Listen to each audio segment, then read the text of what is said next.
Hello everybody, Steve here, and today we have this Zarker, excuse me, this Zarker J45S disc detainer lock, and there's the lock, there's the keys.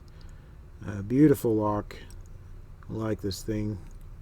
Kind of hard to hold on to sometimes with these sharp corners and stuff like that, but anyway.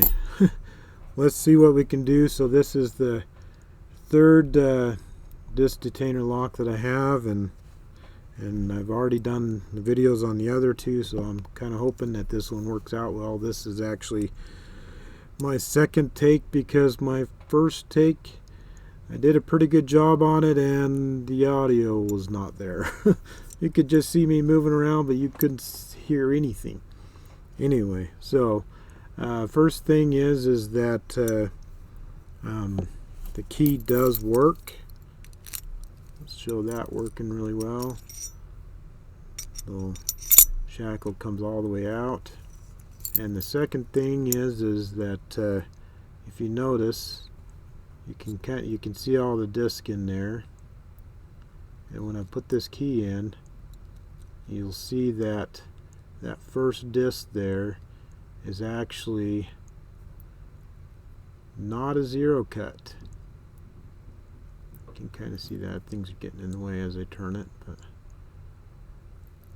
and so you can see how that goes into that first cut right there, that first disc, which means that even though I will be using this rear tensioning tool and tensioning off that disc, once I get all the other discs set, then I will have to bring my tip up to this first disc or last disc and tension off of that one and counter rotate my tool back so that I can get that disc set, because this is the last disc is a zero cut.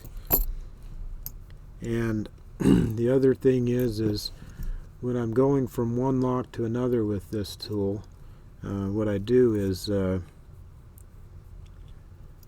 since some of these first discs can be in deeper than others, I'll adjust the nose on this disc, on this tool, in order to reach just that first disc. So I'll undo these screws, and this turning part will make it so that that the nose will go in and out, and then I will take and turn all the disc like that, you know, all the way to the left or right, whatever. But then I will go and carefully turn that first disc 90 degrees like that, and then I'll put this tool in and loosen up the screws, put this tool in, and let that nose rest on that second disc, and then I will put the turning part against the bottom of the lock and then tighten them up. That way when I put the pick in, then then this will be resting against the body of the lock, and then it will be just turning that first disc. So anyway, first things first is I'm going to turn all the disc counterclockwise. I've kind of been practicing both ways, and I've gotten it open by having the disc turn either way, but this one seems to work better for some reason.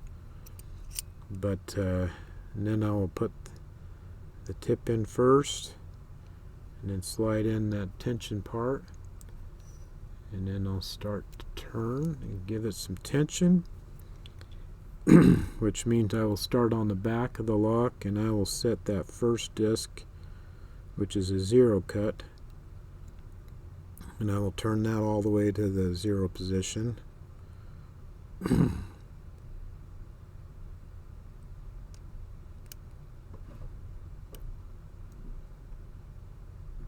Okay, so the other thing is I got a little grub screws that kind of hold the tip in there, and so I have those in such a position so I can tell the orientation of the tip. so that helps me out. And then another thing that I do is I kind of use the tension and kind of have heavy tension in order to, or while I move in and that in from one disc to the other, to kind of make sure that I'm not accidentally moving any disc. And then once I get on the disc and start turning it, then I will loosen up the tension. And then as I turn the disc, I can feel it just grinding or rubbing. And then once I fall into the gate, you can just feel it just fall right into the gate. And I hope that's the gate that I'm falling into. That's the trick, is feeling for when you get that into the gate. And not falling off, not the tip falling off the disc. And as long as you're holding the tool straight, and that, it's usually not too bad.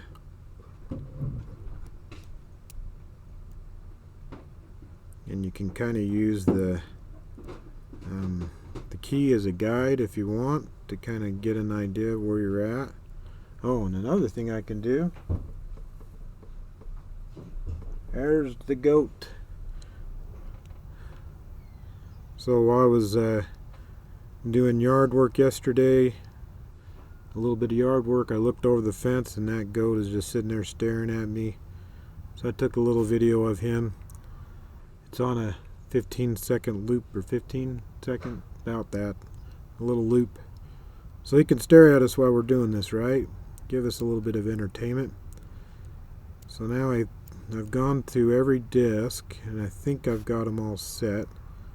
So as I work back to the back of the lock, I'm going to kind of check each disc to make sure I got them set. Which I did feel a little bit of movement, so that means that I probably did get them set and I'm almost there. So that's a good sign. So let's get on this last disc here. And very carefully counter rotate that first disc. And there we go, we got it open. Whew!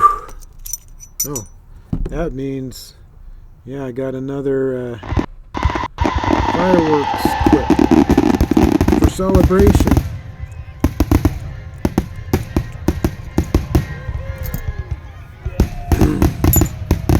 Woo! Anyway, yeah, I found another fireworks clip to do for celebration this time. A little bit different. Anyway. Oh, the fun.